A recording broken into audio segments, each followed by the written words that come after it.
ઓ madam, પૈસા કાઢ, નહીં તો એવી હાલત કરીશું કે યાદ રાખશે. વિધવા હતી. સાસરિયાવાળાઓએ મને ઘરમાંથી કાઢી મૂકી, એટલે હું ભાડાના ઘરમાં રહેવા લાગી. જ્યારે 2 મહિના સુધી ભાડું ના આપ્યું ત્યારે મકાન માલિકે મને રસ્તા પર પકડી લીધી. જ્યારે મેં તેની પાસે થોડો સમય માંગ્યો તો તરત જ તેણે મારો દુપટ્ટો અને ચાદર ખેંચી લીધી. વિસ્તારવાળાઓની સામે મારા મુંહ પર થપ્પડ મારી. આખો મોહલ્લો તમાશો જોવા લાગ્યો. મેં જમીન પર પડેલી માટી પકડતા કહ્યું કે ભગવાન, શું આ જમીન રડવા માટે બનાવી છે? કાં તો મારી મદદ કર અથવા મને આ માટીમાં ભેરવી દે. હજી તો હું રડી જ રહી હતી કે માણસનો રાતના 10 વાગ્યા હતા ને હજી સુધી ઊંઘ મારી આંખોથી બહુ દૂર હતી. હું સવારમાં ઉઠી જ હતી, પરંતુ આજે આટલી વહેલી ઉઠ્યા છતાં પણ મારી આંખો જાણે ખુલ્લી જ રહી ગઈ. જે કારણ હતું કે અત્યંત દર્દનાક હતું. એવું નહોતું કે હું બીમાર હતી કે મને કોઈ માનસિક સમસ્યાઓ હતી. આખી રાત હું એ જ વિચારતી રહી કે જો મકાન માલિક મારા દરવાજા પર આવીને બધા લોકોની સામે મને બૂમો પાડવા લાગશે તો હું શું કરીશ? આ વિચારીને મેં મનમાં ઘણીવાર ઝાટકો, ભગવાન મારી સાથે છે, પણ હું આખરે ઇન્સાન હતી. ક્યાં સુધી હું એ વાતથી પીછો છોડાવતી રહેતી કે મેં તેનું ભાડું 3 મહિનાથી ભર્યું નહોતું ને તે 3 મહિનાથી સતત અપમાનિત કરી રહ્યો હતો કે તું ભાડું ભરતી નથી, તું એક કપટી સ્ત્રી છે. પણ હું તેને શું જણાવું કે કપટી નહીં, પણ એક ગરીબ અને મદમૂર સ્ત્રી છું, જેને સમયના ઝટપટકાએ આ હાલતમાં લાવીને ઊભી કરી દીધી છે કે તે પોતાના ઘરમાં રહેવાનું ફાળું પણ આપી શકતી નથી. આ બધી વાતો વિચારતા વિચારતા આખરે રાતના 2 વાગ્યે ઊંઘ આવી. ઊંઘમાં પણ મારી વારંવાર આંખ ખુલતી રહી. માથાભર ટેન્શન હતું. આવા સમયે હું કેવી રીતે શાંતિથી રહી શકું? સવારે ઉઠીને મેં આરામથી મારા બધા કામ પૂરા કર્યા. સવારના 10 વાગી ગયા હતા. મેં નાસ્તો પણ કર્યો નહોતો. મારી પાસે ખાવા માટે કંઈ જ નહોતું. ખાલી પાણી પીને ગુજરાન ચલાવી રહી હતી. આ દરમિયાન મેં મારી કબાટ સાફ કરી તો મને 100 રૂપિયાની એક નોટ દેખાઈ. હું તેને લઈને બજાર ચાલી આવી કે કદાચ આનાથી મારું કોઈ કામ નીકળી આવે, પણ આ જોઈને હું દંગ રહી ગઈ કે મકાન માલિક મારા ઘર તરફ જ જઈ રહ્યો છે. તેને આ તરફ જતા જોઈને મેં વિરુદ્ધ દિશામાં ઝડપથી ચાલવાનું શરૂ કરી દીધું. પણ તે બહુ જ કપટી માણસ હતો, અથવા કદાચ તેની નજર તેજ હતી. તેણે મને જોઈ લીધી અને તરત જ મારી પાછળ આવ્યો અને મને કહેવા લાગ્યો, ક્યાં ભાગી રહી છો? તને ખબર છે કે આજે 3 તારીખ થઈ ગઈ છે અને તે હજુ સુધી મારા ઘરનું ભાડું આપ્યું નથી. અત્યારે ને અત્યારે મને ભાડું આપ, નહીં તો હું તારો સામાન બહાર ફેંકી દઈશ અને મને અહીંના લોકો સારી રીતે જાણે છે. કોઈ મારા વિરુદ્ધ કંઈ પણ કરી શકશે નહીં. આ સાંભળતા જ હું રડવા લાગી. મેં તેની સામે હાથ જોડ્યા અને કહ્યું કે હું ગરીબ સ્ત્રી છું. તમે થોડા દિવસ વધુ રાહ જુઓ. હું મારા માટે કોઈને કોઈ વ્યવસ્થા કરી લઈશ. તે પછી હું તમારું ભાડું પણ આપી દઈશ. પરંતુ તે માણસ તૈયાર જ નહોતો. તેણે ગુસ્સાથી મારી સામે જોયું. તેણે મારા પર દયા ન ખાધી અને એક કદમ આગળ વધીને મારો સ્કાર્ફ જોરથી ખેંચ્યો કે સ્કાર્ફમાં લાગેલી પિન મારા ગળામાં ખોચી ગઈ. દર્દના મારી મારી ચીસ નીકળી ગઈ. મેં ફાટી આંખોથી મકાન માલિક તરફ જોયું. તેણે મારા માથા પરથી મારી ચાદર ખેંચીને મારા પગમાં નાખી દીધી. હું તરત જ મારો સ્કાર્ફ લેવા ઝૂકી તો તેણે તેના પર પોતાનો પગ મૂકી દીધો અને જેવો હું ઊભી થઈ તેને જોવા લાગી તો તેણે વિસ્તારના લોકો સામે મને જોરદાર થપ્પડ મારી દીધી. આનાથી વધારે અપમાન બીજું શું હોઈ શકે છે? જે મકાન માલિકે મારા નામે કરી. હું તરત જ મારું માથું છપાવા લાગી. મને બહુ રડવું આવતું હતું કે આ મારી સાથે શું થઈ રહ્યું છે. આટલી બધી અપમાનતા તો મેં મારી જિંદગીમાં ક્યારેય સહન નહોતી કરી. મારા હૃદયમાંથી શાપ નીકળી અને આકાશ સુધી પહોંચી ગયા. ત્યારબાદ તે દ્રશ્ય હતું ત્યાં ઊભેલા વિસ્તારના દરેક લોકોએ જોયું હતું. એ જ વ્યક્તિ જેણે મને આખા વિસ્તાર સામે અપમાનિત કરી મારો મજાક બનાવ્યો હતો, હવે તે પોતે મજાક બની ગયો હતો. મને ભગવાનના ન્યાય પર વિશ્વાસ હતો કે ભગવાન પોતાના ભક્તોને ક્યારેય એકલા નથી છોડતો અને મુશ્કેલીના સમયે તો ખાસ કરીને તેમનો હાથ પકડી રાખે છે. મારી સાથે પણ આ જ બધું થયું. મેં મારું માથું તો છુપાવી લીધું, પરંતુ મારું મન અપમાન અને અપમાનનો બદલો ભગવાને તેનાથી લીધો. ફક્ત હું જ નહીં, પણ ત્યાં ઊભેલા દરેક વ્યક્તિ આ દ્રશ્ય પોતાની આંખોથી જોઈ ચૂક્યો હતો. હું ત્યાં જ હાથ જોડીને ભગવાન સામે ઊભી રહી ગઈ, કારણ કે મારા ભગવાને મારા પક્ષમાં નિર્ણય કર્યો અને મને ન્યાય મળ્યો. હું જેટલો આભાર માનું તેટલો ઓછો હતો. જ્યારે આ દ્રશ્ય એટલું ભયાનક હતું કે મારા પોતાના પગ નીચેથી જમીન સરકી ગઈ. પરંતુ મને આ વાત પર વિશ્વાસ થઈ ગયો કે ભગવાન ધારે તો તે બધું જ કરી શકે છે. હું ત્યાં બેસીને રડવા લાગી અને મારો ભૂતકાળ યાદ આવવા લાગ્યો. થોડા વર્ષો પહેલાં આવી જ અપમાનના અને બદનામી મારા નામે લખાઈ ગઈ હતી અને હું કંઈક પણ કરી શકી નહોતી. મારું નામ કૃપાલી છે. અને અમારી દુઃખભરી કહાની છે. હું મારા માતા પિતાની સૌથી મોટી દીકરી હતી.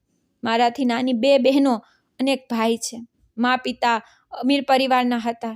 પૈસાની ભરમાં જોઈતી ક્યારેય કોઈ તંગી અનુભવી નહોતી. પરંતુ પછી જિંદગી એવી પરિસ્થિતિમાં લાવીને ઊભી કરી દીધી જેણે મારી બધી તાકાત ખતમ કરી દીધી અને હું કંઈ પણ ન કરી શકી. ઘરના સંજોગો સારા હતા, પરંતુ પછી અમારા ઘરમાં બનેલી એક દુર્ઘટનાએ અમારી બધી ખુશીઓ છીનવી લીધી. હું ભાઈ બહેનોમાં મોટી હતી, એટલે બધી જવાબદારી મારા પર આવી. ઘરના રસોડામાં પિતાજી ગેસનો પાઇપ ઠીક કરી રહ્યા હતા કે ગેસ લીક થઈ ગયો અને અચાનક જોરદાર ધડાકો થયો. પિતાનું ત્યાં જ ઘટના સ્થળે મૃત્યુ થયું અને મેં નાની ઉંમરે જ અનાથ થઈ ગયા. પિતાએ અમને ખૂબ પ્રેમથી ઉછેરી રહ્યા હતા. ક્યારેય કોઈ વસ્તુની કમી મહેસૂસ થવા દીધી નહોતી. અમે પણ તેમની પાસે દરેક પ્રકારની ફરમાઈશ કરતા.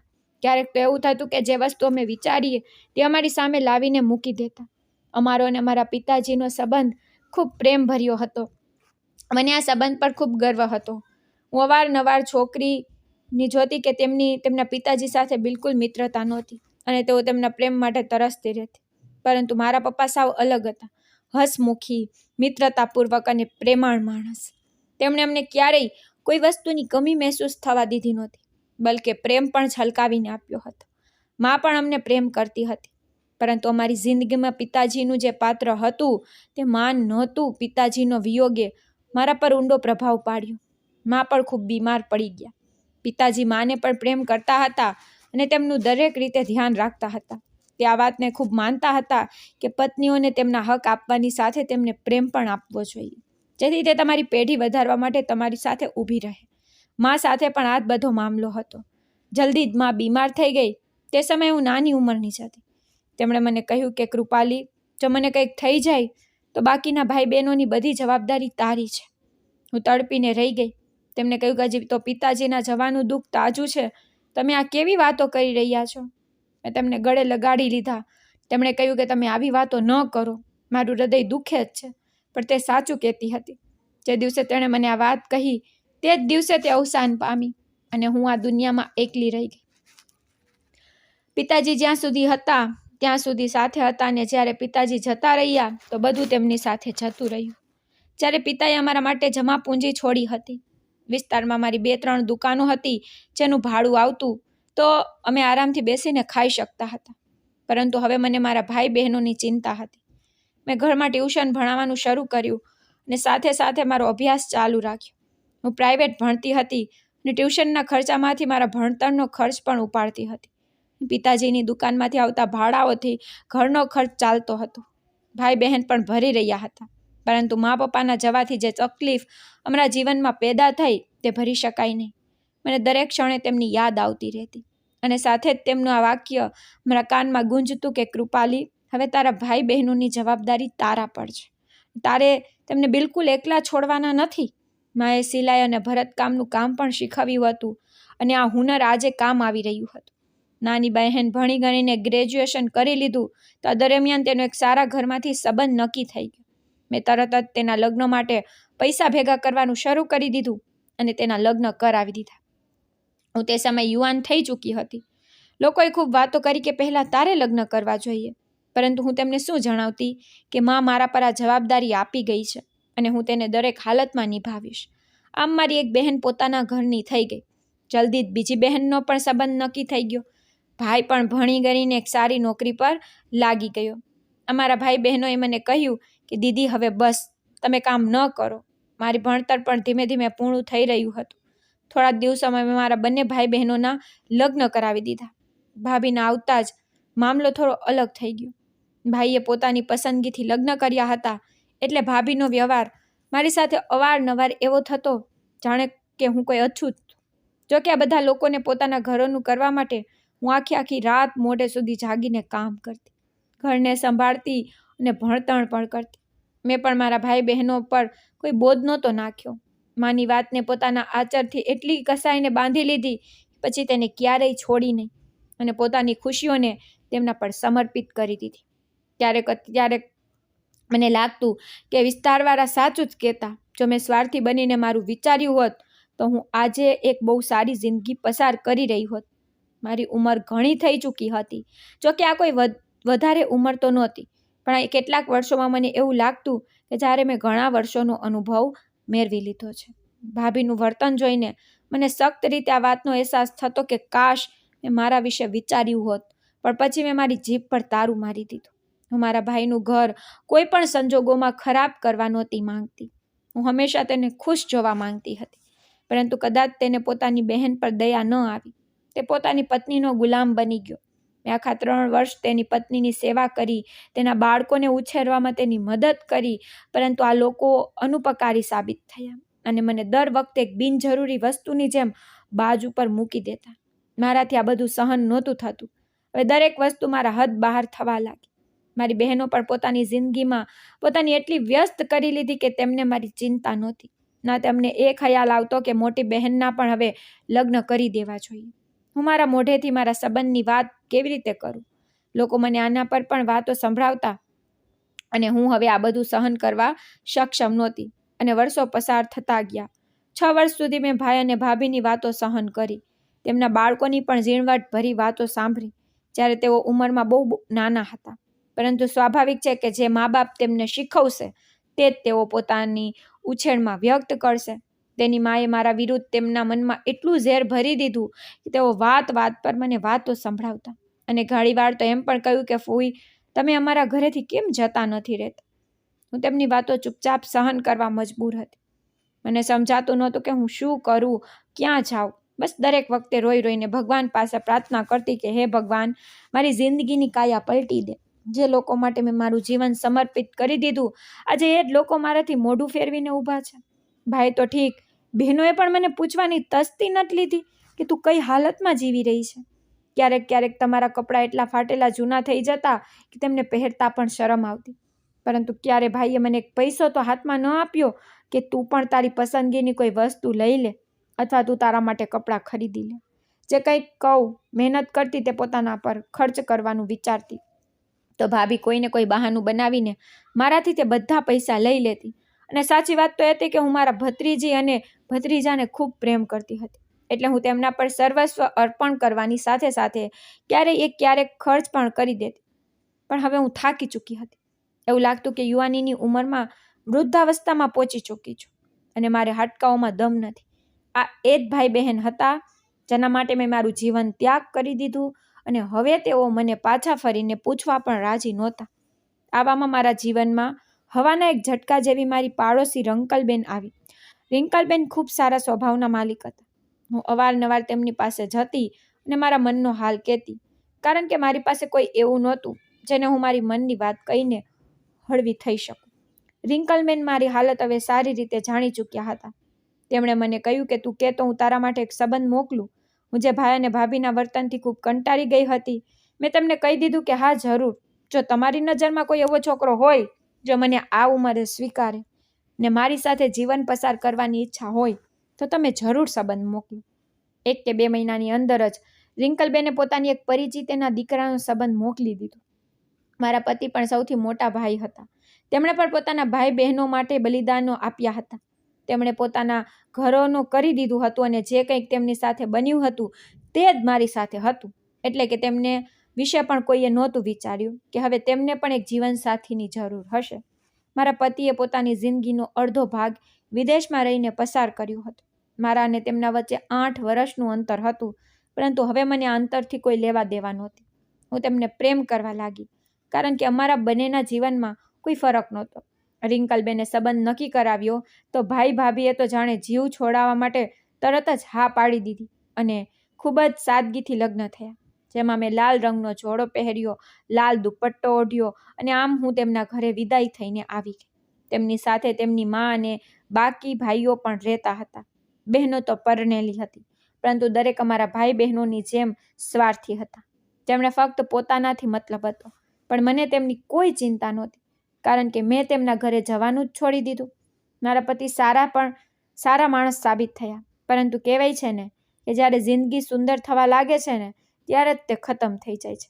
મારા લગ્નને ફક્ત 5 મહિના થયા, મારા પતિને એક બીમારી લાગુ પડી અને તેઓ પથારીવશ થઈ ગયા.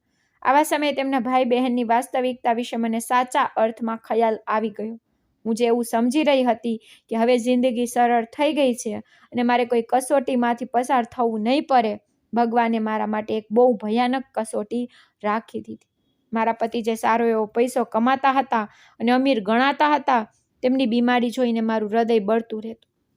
તેમના બધા ભાઈ બહેન આવીને તેમની પાસે બેસીને વાતો તો જરૂર કરતા, પરંતુ કોઈએ પોતાની ભાભીને પૂછવાની તસદી ન લીધી કે શું તેમને કોઈ વસ્તુની જરૂર તો નથી ને. તેમના ભાઈએ પોતાની આખી જિંદગી એટલું કમાઈને ભેગું કર્યું કે જો ભાઈને કંઈક થઈ પણ જાય ને તો તેમની વિધવા આરામથી બેસીને ખાઈ શકે. તેમના મોઢેથી આવી વાતો સાંભળીને મારું હૃદય રડી પડ્યું હતું. મારા પતિ મને સાંત્વના આપ્યા હતા કે તું તેમના વિશે મને ખરાબ ન ચાહ, આ લોકો બધું ભૂલી ચૂક્યા છે, પરંતુ ભગવાન નથી ભૂલતો, ભગવાન આપણી સાથે છે. હું તેમનો જુસ્સો જોઈને દંગ રહી જતી કે કેટલા ઊંચા જુસ્સાવાળા માણસ હતા, અને હું તો બિલકુલ તૂટીને વિખેરાઈ ગઈ. મારા પિયરમાંથી પણ કોઈ ન આવ્યું કે મારા પતિની ખબર પૂછે. મને ખૂબ દુઃખ થતું. ધીમે ધીમે મેં મારા પતિની એટલી સેવા કરી કે તેઓ ચાલવા ફરવા લાયક થઈ ગયા, પરંતુ હજી પણ તેઓ નબળા હતા ને તેઓ કામ પર જઈ શકતા નહોતા. પરંતુ તેમનો બિઝનેસ જે તેમણે બીજા માણસને સંભાળવા આપ્યો હતો તેમાં તેણે બેદરકારી કરી અને મારા પતિનું લાખોનું નુકસાન થઈ ગયું. આ તેમના માટે એક બહુ મોટો આઘાત હતો. હવે તેઓ અવારનવાર ચૂપ રહેવા લાગ્યા. જો કે તેઓ મારા બધા હક પૂરા કરતા અને ખર્ચ માટે પૈસા પણ આપતા. તેમણે ફરીથી બિઝનેસ સંભાળી લીધો તો એકવાર ફરીથી તેમના ભાઈ બહેનોનું આવન જાવન શરૂ થઈ ગયું અને તેઓ તેમની સેવા કરવા લાગતા. પરંતુ હવે તેઓ સારી રીતે જાણી ચૂક્યા હતા કે આ બધા સંબંધો ફક્ત ધોખા અને કંઈ પણ નથી અને ફક્ત પોતાના મતલબ પર તેમની રાહ જુએ છે. આ સિવાય બીજું કોઈ ઉદ્દેશ્ય નથી. મેં મારા પતિને સારી રીતે સમજાવી દીધું હતું કે માણસ એક જ શ્રાપથી વારંવાર ડસાતો નથી. જેમ મેં મારા ભાઈ બહેનોને તેમના હાલ પર છોડી દીધા છે, તમે પણ તેમને તેમના હાલ પર છોડી દો. ફરીથી તેમની વાતોમાં ન આવો. મારા પતિએ આ વાત સમજી લીધી અને અમે બંને ફરીથી અમારી જિંદગીની ગાડી ખેંચવા લાગી. મારા લગ્નને 2 વર્ષ થઈ ચૂક્યા હતા અને સંતાન નહોતું. અહીં પણ સાસરિયાવાળાએ શાંતિથી જીવવા ન દીધી અને એક જ વાત કરતા રહેતા કે મોટી ઉંમરની સ્ત્રી સાથે લગ્ન કરવાનો આ જ ગેરલાભ થાય છે, બાળકો થતા નથી. હું તેમની આવી વાતો સાંભળી તો મારા હૃદય પર જાણે કોઈ છરીઓ ચલાવતું અને હું રડી પડતી. આવા સમયે મારા પતિ આગળ વધીને મને સાંત્વના આપતા કહેતા કે ભગવાનની આ વાતમાં પણ કોઈ યોજના હશે જેને આપણે સમજી શકતા નથી. જો તે આપણને સંતાન આપવા નથી માંગતો તો આપણે તેની સાથે લડી ઝઘડીને તો લઈ શકતા નથી. આ બધું ભગવાનની ઈચ્છા મુજબ થાય છે અને આપણે તેની આગળ માથું નમાવાનું છે. હું તેમનું ધૈર્ય જોઈને ક્યારેક આશ્ચર્યચકિત થઈ જતી તો તેઓ મને કહેતા કે સંબંધોએ એટલું ડસ્યું છે કે જેના કારણે તેઓ ધૈર્ય રાખી શકી ગયા છે, અને મને પણ ધૈર્ય રાખવાનું કહેતા. દિવસો પસાર થવા લાગ્યા. મારા પતિએ પોતાની જમા પૂંજીમાંથી મારા નામે એક જમીન ખરીદીને તેના પર ઘર બનાવી રહ્યા હતા, જેથી તેઓ જલ્દીથી જલ્દી પોતાના ભાઈઓના પંજામાંથી બહાર નીકળી શકે અને શાંતિથી જિંદગી પસાર કરી શકે, કારણ કે તેમણે પોતાની આખી જિંદગી તેમની સેવામાં પસાર કરી દીધી હતી અને હવે તેઓ સંબંધોની આ બેદરકારી અને અપમાન સહન કરી શકતા નહોતા. એટલે તેમણે મને આ વાત જણાવી અને કહ્યું કે કોઈને ખબર ન પડે.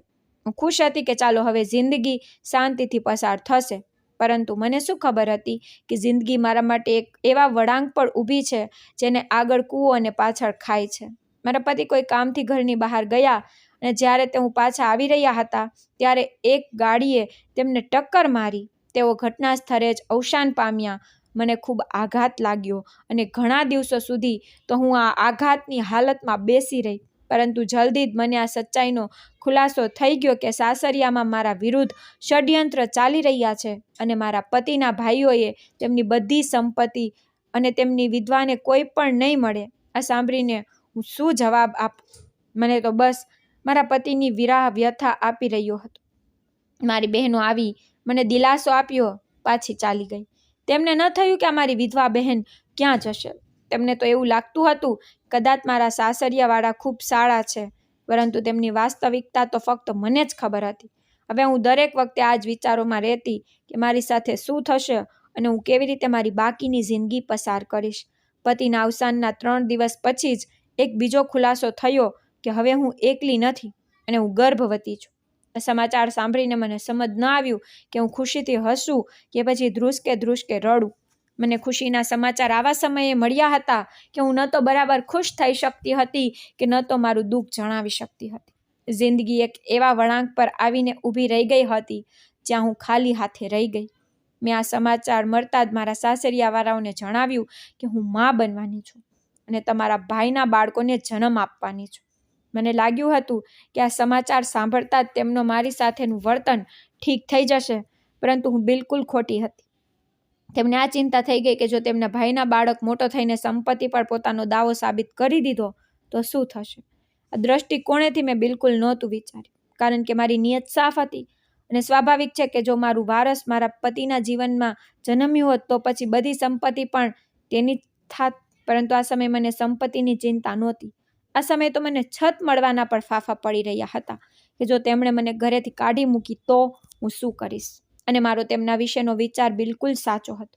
તેમણે આ સમાચાર સાંભળતા જ અંદરો અંદર એક મીટિંગ કરવાનું શરૂ કરી દીધું અને બધા ભાઈ બહેનોના નિર્ણયથી એવું નક્કી થયું કે તેઓ પોતાના ભાઈની વિધવાને આ ઘરમાંથી કાઢીને જ રહેશે. મને તેમની આ વાત પર ખબર પડી ગઈ હતી. મેં તેમની સામે આજીજી કરવાનું શરૂ કરી દીધું કે તેઓ મને સાસરિયામાંથી ન કાઢે. વિધવા થઈ ગઈ છું તો તેનો એ મતલબ નથી કે પતિ સાથેનો સંબંધ જ ખત્મ થઈ ગયો. હું આજે પણ તેની વિધવા કહેવાઉં છું, જેનો મતલબ છે કે તેમની સાથે મારો સંબંધ બાકી છે. તેમના અવસાનથી મારો સંબંધ ખત્મ નથી થઈ ગયો અને હવે તો હું એક બાળકની મા પણ બનવાની છું. પરંતુ તેમણે મારી એક ન સાંભળી અને મારા પતિના અવસાનના બરાબર 1 અઠવાડિયા પછી જ તેમણે મને ઘરની બહાર કાઢી મૂકી. ખૂબ દુઃખી થઈ. મારું કોઈ ઠેકાણું નહોતું. છતાં પણ મેં હિંમત કરીને ભાઈ ભાભીના દરવાજા પર અવાજ આપ્યો તો ભાભીએ દરવાજો ખોલ્યો અને મને જોતા જ ગુસ્સે થઈ ગઈ. કહેવા લાગી, તું પોતે તો બરબાદ થઈ ગઈ છે, હવે અહીં શું લેવા આવી છે? શરૂઆતથી જ તારા નસીબ ખરાબ છે. લગ્ન પણ મોટી ઉંમરે કર્યા અને વિધવા પણ થઈને આવી ગઈ છો. આવા સમયે અમે શું કરી શકીએ? એક દિવસ બસ તેમના ઘરે રોકાઈ શકી અને મારા મન પર વધુ ઘાસ સહન ન કરી શકી. મને તમારા ભાઈ પર અફસોસ થતો હતો કે તે તો મારો ભાઈ હતો. ભાભી તો પાડકી હતી, તે તો મારો પોતાનો હતો ને. તેણે પણ મને રાખવાનું સ્વીકાર્યું નહીં, બલકે પોતાની પત્નીનો સાથ આપ્યો. વળી મેં મારી જિંદગીના 7 વર્ષ તેમની સેવા કરીને પસાર કર્યા હતા. તે વર્ષનો તો કોઈ હિસાબ જ નહોતો, જે મેં તેમના માટે આટલી મહેનત કરી. તેમને ભણાવ્યા, લખાવ્યા ને મારી આખી યુવાની તેમના પાછળ લગાડી દીધી. અને હવે જ્યારે મને તેમના સહકારની જરૂર હતી તો તેમણે મને સાફ સાફ કહી દીધું કે તેઓ મારી જવાબદારી નહીં ઉપાડી શકે. હું ખૂબ જ દુઃખી થઈ ગઈ. મારા પતિએ સારા સમયમાં કેટલાક પૈસા જમા કરીને રાખ્યા હતા, તે જ પૈસા મારા કામ આવી રહ્યા હતા. જિંદગી એટલા દુઃખ આપ્યા હતા કે હું બધું જ ભૂલી ચૂકી હતી. હું સિલાઈ શું, ભરતકામ કંઈ જ યાદ નહોતું. આવા સમયે હું શું કરતી? હું બસ મારા ઘરમાં શાંતિથી દિવસો પસાર કરવા માંગતી અને દિવસો તો એમ પણ વધારે થઈ ગયા હતા. જ્યાં સુધી 9 મહિના ન પસાર થયા ત્યાં સુધી મારી મુશ્કેલીઓનો ઉકેલ થવાનું નહોતો. આવા સમયે હું ભાડાના ઘરમાં રહીને ઉદાસીથી ચારે બાજુ દિવાલને જોઈ રહી હતી ને વિચારી રહી હતી કે ક્યારે મારી જિંદગીમાં શાંતિ આવશે. મારી જિંદગીમાં શાંતિ આવી અને જતી પણ રહી અને હું ફરી એકલી રહી ગઈ. હવે દિવસ રાત મારા રડતા પસાર થવા લાગ્યા. ભગવાન પાસે રોઈ રોઈને પ્રાર્થના કરતી કે હે ભગવાન, મારા માટે કોઈ રસ્તો ખોલી દે. હવે તો મને મકાન માલિક સાથે વાત કરતાં પણ શરમ આવતી કે છેલ્લા 1 મહિનાથી મેં તેને ભાડું આપ્યું નહોતું અને મેં આસપાસના વિસ્તારવાળાઓ પાસેથી સાંભળ્યું હતું કે આ મકાન માલિક એટલો સખ્ત છે કે જો તેને 2 મહિનાનું ભાડું ન ભરવામાં આવે તો તે સામાન ઉઠાવીને બહાર ફેંકી દે છે અને કોઈ તેને કંઈ પણ કહી શકતું નથી. મને સખ્ત રીતે પસ્તાવો થયો કે મેં ખોટા માણસનું મકાન ભાડે લીધું છે. મેં હિંમત કરી અને એક સ્કૂલમાં નોકરી માટે અરજી કરી. સ્કૂલના પ્રિન્સિપલ ખૂબ સારા માણસ હતા. તેમણે મારી મજબૂરી સમજી અને મને એડવાન્સમાં પગાર આપ્યો. પગાર ઓછો હતો પણ મેં તેમાંથી ઘર રાશન નખાવ્યું અને 1 મહિનાના પૈસા ભાડાવાળાને આપી દીધા. હવે બીજા 2 મહિનાનું ભાડું બાકી હતું. મેં તેને કહ્યું કે હું ધીમે ધીમે તમને ભાડું આપી દઈશ, કારણ કે હું વિધવા છું અને હું નોકરી કરું છું. નોકરીમાંથી હમણાં જ એડવાન્સ પગાર લીધો છે. હવે 1 મહિના પછી જ પગાર આવશે. ત્યાં સુધી તમારે મારો વિશ્વાસ કરવો પડશે. મકાન માલિકને તો મને ખરાબ રીતે ધમકાવી દીધી કે 2 મહિનાનું ભાડું તમારે વ્યવસ્થિત રીતે આપવું પડશે અને હું તમને થોડી સમય આપી રહ્યો છું. આ પછી જો હું ભાડું લેવા આવું અને તમે નહીં આપો તો હું તમારો સામાન બહાર ઉઠાવીને ફેંકી દઈશ. તેનો અવાજ સાંભળીને મારા પગ નીચેથી જમીન સરકી ગઈ હતી. મેં તેને સમજાવવાનો પ્રયાસ કર્યો, પરંતુ તેણે મારી એક પણ વાત ન સાંભળી. કહ્યું કે ક્યાંયથી પણ પૈસા ઉપાડો, કંઈ પણ કરો, પણ મને ભાડું સમયસર જોઈએ. મેં પહેલાં 3 મહિના રાહ જોઈ છે. હવે આ મારો અધિકાર છે કે હું 1 મહિનાનું ભાડું લઈને બાકીના 2 મહિનાનું ભાડું તમારી પાસેથી વસૂલ કરું. તેની વાત સાંભળીને એક ક્ષણ માટે તો મારું હૃદય ધબકવાનું ભૂલી ગયું. મેં તેને કહી દીધું કે ભાઈ, હું તારા ભાડાની વ્યવસ્થા કરી દઈશ, પરંતુ ખરેખરમાં હું ખૂબ જ ડરેલી હતી કે હું ભાડાની વ્યવસ્થા ક્યાંથી કરીશ. જેટલો પગાર હતો તે ઘરના ખર્ચમાં જ નીકળી ગયો. ઘર પણ કોઈ બહુ સારું બનેલું નહોતું, તૂટેલું ફૂટેલું જ હતું. આવા સમયે હું ક્યાંથી બીજો પગાર લેતી? પ્રિન્સિપાલ પણ મારાથી કંટાળી જાત. હું હવે સાચા અર્થમાં ચકરાઈ ગઈ હતી. મેં વિચારી લીધું કે હું સિલાઈ ભરતકામ શરૂ કરી દઉં છું. આમ મેં વિસ્તારના ઘરોમાં જઈને જણાવવાનું શરૂ કરી દીધું કે હું સિલાઈ કરું છું. જો કોઈને પોતાના કપડાં સિલાઈ કરાવવા હોય તો તે મને મોકલી દે, પરંતુ કોઈએ મારી વાતનો જવાબ ન આપ્યો. વળી હું સવારે વહેલી ઉઠીને ટીચિંગ કરવા માટે નીકળી જતી. આવા સમયે મને કોણ જવાબ આપતું? અને જો કોઈ મને કપડાં સીવવા માટે આપતું પણ ખરું તો પછી હું સારી રીતે સિલાઈ ન કરી શકતી. એક તરફ મને ડૉક્ટર પાસેથી દવાઓ પણ લેવાની હતી, કારણ કે હું માં બનવાની હતી, અને આ હેતુ માટે મેં શરૂઆતથી જ મારા બાળકનું ધ્યાન રાખવાનું હતું. હું આ સાચા અર્થમાં ચકરાઈ ગઈ હતી. ક્યારેક મને સખ્ત રીતે રડવાનું આવતું કે હે ભગવાન, તે મારા પતિને મારી પાસેથી તે સમયે છીનવી લીધા જ્યારે મને તેની સૌથી વધુ જરૂર હતી. હવે અવારનવાર રાતોમાં હું જાગીને રોઈને ભગવાન પાસે સરળતા પ્રાર્થના કરતી, પરંતુ પછી એવું થયું જેને મેં ક્યારેય વિચાર્યું પણ નહોતું. દિવસો જેમ તેમ કરીને પસાર થવા લાગ્યા. સ્કૂલમાં પણ બીજી શિક્ષિકા મારી હાજરીથી ખુશ નહોતી. રાજકારણ શરૂ થઈ ચૂક્યું હતું અને તેમણે મને પ્રિન્સિપાલની નજરોમાં નીચે ઉતારવાનું શરૂ કરી દીધું. મારા માટે ખૂબ જ મુશ્કેલ થઈ ગયું હતું. બીજી તરફ હું ગર્ભવતી પણ હતી, તો નાની નાની વાત પણ ખૂબ જ વધારે મહેસૂસ થઈ રહી હતી. હું ક્યાં જાઉં છું, શું કરું, કંઈ સમજાઈ રહ્યું નહોતું. જિંદગી બિલકુલ એક બંધ ગલીની જેમ થઈ ગઈ હતી, જેનો કોઈ રસ્તો દેખાઈ રહ્યો નહોતો. જેમ તેમ કરીને મહિનો પસાર થઈ ગયો, અને હવે મને આ ડર લાગી ગયો કે જો મકાન માલિકે આવીને મારી પાસેથી ભાડું માંગી લીધું તો હું તેને શું જવાબ આપીશ? કેમ કે મારી પાસે તો આ સમયે પોતાની દવા સુધીના પૈસા નહોતા. મોંઘવારી ખૂબ જ વધી ચૂકી હતી, અને આવા સમયે હું પોતાનું ધ્યાન પણ રાખી શકતી નહોતી. તો હું તેને ભાડું કેવી રીતે આપતી? આ મારા માટે ખૂબ મુશ્કેલ અને ચિંતાનો વિષય બની ગયો. હવે હું દિવસ રાત એ જ વિચારતી રહેતી કે જો મકાન માલિક ઘરે આવી ગયો અને તેણે મારા સામાન બહાર ફેંકવાની ધમકી આપી અને સામાન જ મારું ઉઠાવીને બહાર ફેંકી દીધો તો હું ક્યાં જઈશ? મારી પાસે તો કોઈ ઠેકાણું પણ નહોતું. હું આ હાલત માટે પોતાને તૈયાર કરવા માંગતી હતી, પરંતુ હું તૈયાર ન કરી શકી. તે દિવસ પણ નજીક આવ્યો કે જ્યારે મને પ્રાકૃતિક રીતે ઘરમાં બેચેની શરૂ થઈ ગઈ. સખ્ત બેચેનીમાં ઘરની બહાર નીકળી આવી. મારી પાસે આ સમયે ફક્ત 200 રૂપિયા રાખેલા હતા. મેં વિચારી લીધું કે આનાથી જ પેટ ભરી લઉં છું. હું ગર્ભવતી હતી તો ભૂખ પણ વધારે લાગતી. મારી આંખોમાં આંસુ ભરેલા હતા, અને હું જેવી ઘરેથી નીકળીને થોડી દૂર આવી તો શું જોઉં છું કે મકાન માલિક મારા ઘર તરફ જઈ રહ્યો છે. મારા શ્વાસ ઉપરનો ઉપર અને નીચેનો નીચે રહી ગયો. મેં દોડ મૂકી દીધી. અહીં જ કદાચ મેં ભૂલ કરી દીધી. મકાન માલિક મારી પાછળ આવ્યો. મારાથી કહ્યું, ભાડું કાઢ. જો પૈસા નહીં આપ્યા તો તારો એવો હાલ કરીશ કે તું યાદ રાખીશ.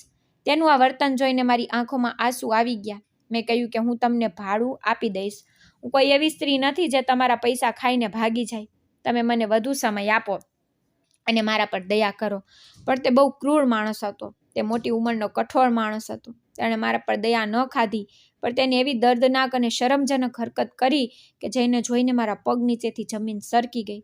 તેણે ચરવર ભર્યા બજારમાં મારા સંકલ્પ ખેંચી વચ્ચેને રોડ પર ઊભી રાખી દીધી. આ દ્રશ્ય જોઈને હું દંગ રહી ગઈ. મને બિલકુલ અંદાજો નહોતો કે તે માણસ આટલી હલકી હરકત પણ કરી શકે છે. તેણે મારો સ્કાર્ફ પોતાના પગ નીચે દબાવી દીધો. જેવી રડતા તેને ઉઠાવવા ચૂકી તો તે મારો મજાક ઉડાવવા લાગ્યો. મેં રડતા તેને કહ્યું કે હું વિધવા છું. તેની સાથે આવો વ્યવહાર કેવી રીતે કરી શકું છું? હું ગર્ભવતી છું. આ સાંભળતા જ તેને મારા પર વધુ ગુસ્સો આવ્યો, અને તેણે મારી તરફ જોઈને મારા પર દયા ના ખાધી અને મને ઘસેડીને એક જોરદાર થપ્પડ મારી દીધી. હું આ દ્રશ્ય વધુ સહન કરી શકતી નહોતી. મને અપમાન જરાય સ્વીકાર્ય નહોતું. હું તરત જ જમીન પર બેસી ગઈ અને તે જમીન પર હાથ રાખીને જોરથી બૂમો પાડીને કહેવા લાગી કે હે ભગવાન, તારા માણસ ક્રૂર બની ગયા છે. તું જમીનનો માલિક છે, તારી જમીનને હુકુમ કર કે તે મને પોતાની સાથે માટીમાં ભેરવી દે, અથવા પછી તારી જમીનમાંથી ક્રૂરને તેના અંત સુધી પહોંચાડ. હજી હું આ પ્રાર્થના કરીને ઊભી પણ નહોતી થઈ કે જે દ્રશ્ય મેં મારી આંખોથી જોયું તે મને આશ્ચર્યચકિત કરવા માટે ઘણું. મેં એક ભયાનક દ્રશ્ય જોયું. એ જ મકાન માલિક જેણે મારો સ્કાર્ફ ઉતારીને માર્યો અને મને પર થપ્પડનો વરસાદ વરસાવી દીધો, તેના હાથમાં એકાએક આગ ભડકી ઉઠી અને તે ચીસો પાડવા લાગ્યો. વિસ્તારના બધા લોકો પહેલેથી જ મારો તમાશો જોવા માટે ભેગા થઈ ગયા હતા. તેમણે મકાન માલિકના હાથમાં એકાએક આગ ભડકતી જોઈ તો તેની મદદ માટે પહોંચી ગયા. મને તે લોકોના દેખાડા પર ખૂબ ગુસ્સો આવ્યો. આ લોકોના આટલા દેખાડા પર હું આશ્ચર્યચકિત હતી કે એક સ્ત્રીની મદદ તો ન કરી, તેમણે એક એવા માણસની મદદ કરી જેનો ત્યાં પ્રભાવ હતો, જેની તાકાતનો ડંકો ગંજતો હતો. તરત જ તેની મદદ કરવા પહોંચી ગયા. મને તે લોકોથી ખૂબ નફરત થઈ. મેં તરત જ સ્કાર્ફ ઉઠાવીને પોતાના માથા પર બાંધ્યો. તેની આગ ભડકીને હવે તેના આખા શરીર પર ફેલાઈ ચૂકી હતી. તે ચીસો પાડી રહ્યો હતો, બૂમો પાડી રહ્યો હતો. મને જોઈને કહેવા લાગ્યો, મને માફ કરી દે, તારો શ્રાપ લાગી ગયો છે. પરંતુ હું કોઈ પણ હાલતમાં તેને માફ કરી શકતી નહોતી. મને બજારમાં અપમાન કરી, મને ખોટું ઠરાવવાનો પ્રયત્ન કર્યો, મારા પર કટાક્ષ કર્યો, મને રખડું સ્ત્રી સુધી કહ્યું. તેને હું કેવી રીતે માફ કરું? હું વિધા તો જરૂર હતી, પરંતુ મેં કોઈને પણ પરવાનગી નહોતી આપી કે હું કોઈની વાત પણ સાંભળવા તૈયાર થઈ જાઉં.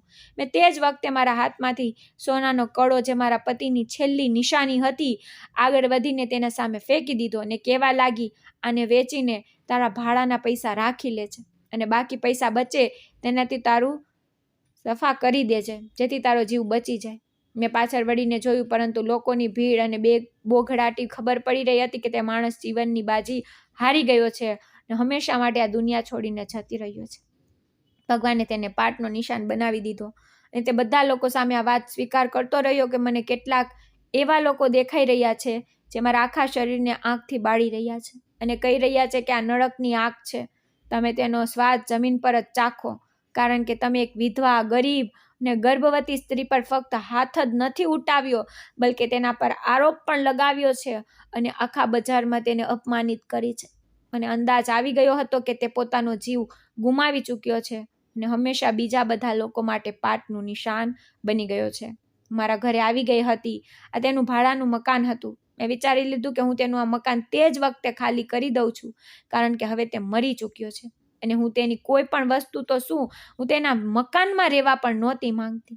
આ દરમિયાન મને પ્રિન્સિપાલનો ફોન આવ્યો કે એક બંગલામાં રહેતા દંપતીને પોતાના બાળકો માટે ફક્ત આયાની જ નહીં, પણ તેમના ટ્યુશન પણ ભણાવી શકે તેવી વ્યક્તિની જરૂર છે. તેઓએ તેને રહેઠાણ પણ આપશે. મને બીજું શું જોઈતું હતું? મેં તરત જ ત્યાં અરજી કરી દીધી અને સ્કૂલની નોકરી છોડી દીધી. પ્રિન્સિપલ પણ આ જ ઈચ્છતી હતી, એટલે તેમણે મને બીજી નોકરી જણાવી હતી.